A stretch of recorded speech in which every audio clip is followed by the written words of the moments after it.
I was brought up around horses. I was riding them by the age of a year and a half. My father had a team of horses, and I'm the youngest of 8 children, so he was babysitting me by putting me on the horse so he could plow and watch me sit up there.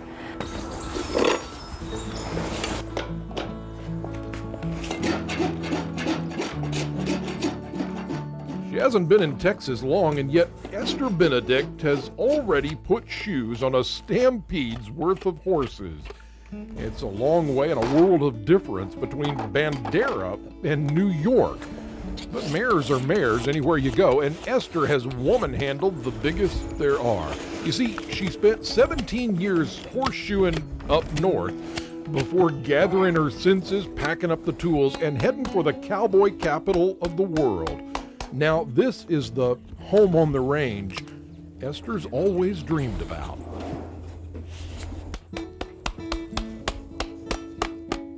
As the years went by, I think people brought their horses to me, not only because they knew I would do a good job, but also that I would treat it as though it was almost art.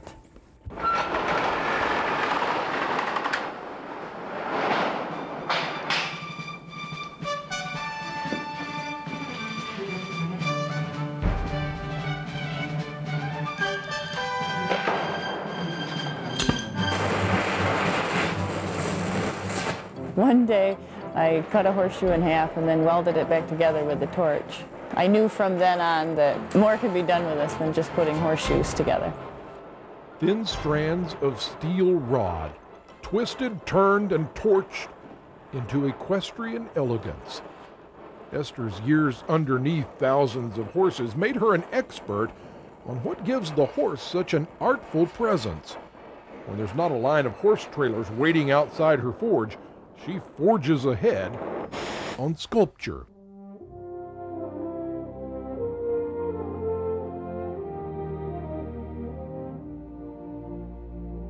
It's like one moment frozen in time in steel rod. I was at an art show, and a woman came up and bought a 2-foot-tall rearing horse from me. And she purchased that, and I was all happy about that. And she went on her merry way, and about 2 hours later, she came back, and she had, I guess, had this brainstorm. She said, "Can you make a life-size horse of the same thing?" And I'm thinking, sure, why not? It's dirty, it's dangerous if not done right, and of course there's always hot molten metal to burn yourself with. No, I do, I love it.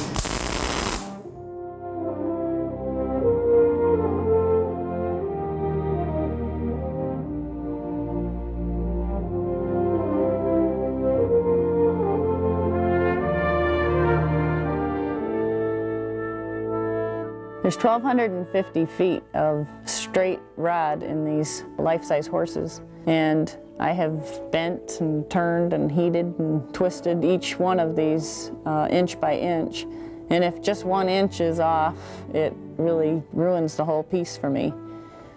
So I really have to watch for that. Almost a 1/4 mile of metal in each sculpture.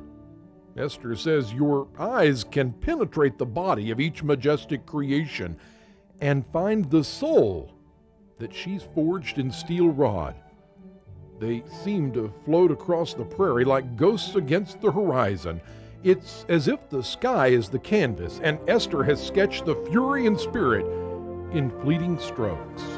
The colt and the rabbit, I figured that was to show the colt's curiosity, and the rabbit's on an early spring morning, what it would possibly be like for them to come nose to nose, probably the only time in their life. When I realized that for the rest of my life I would be sculpting, I decided to never forget my farrier days by always putting horseshoes, the real thing, on the bottom of my sculptures.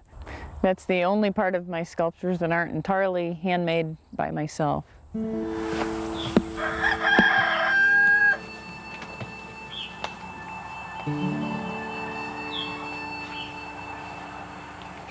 With these sculptures, you can show a lot of strength, a lot of movement and motion, and yet there's still, the eye can still pass through them. They're almost ghost-like, I guess.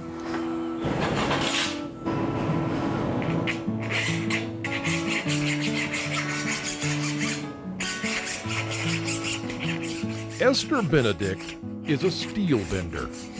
Her ghost-like images rise from the ground in a twisted maze of dark lines, drawn not with a pen, but with a welding torch.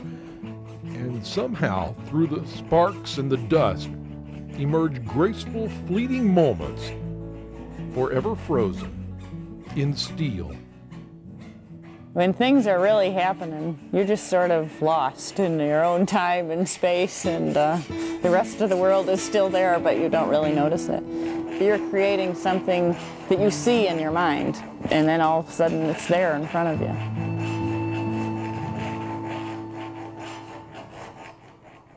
Thanks for hopping in and traveling with us. Now click the subscribe button for more videos like the one you just saw.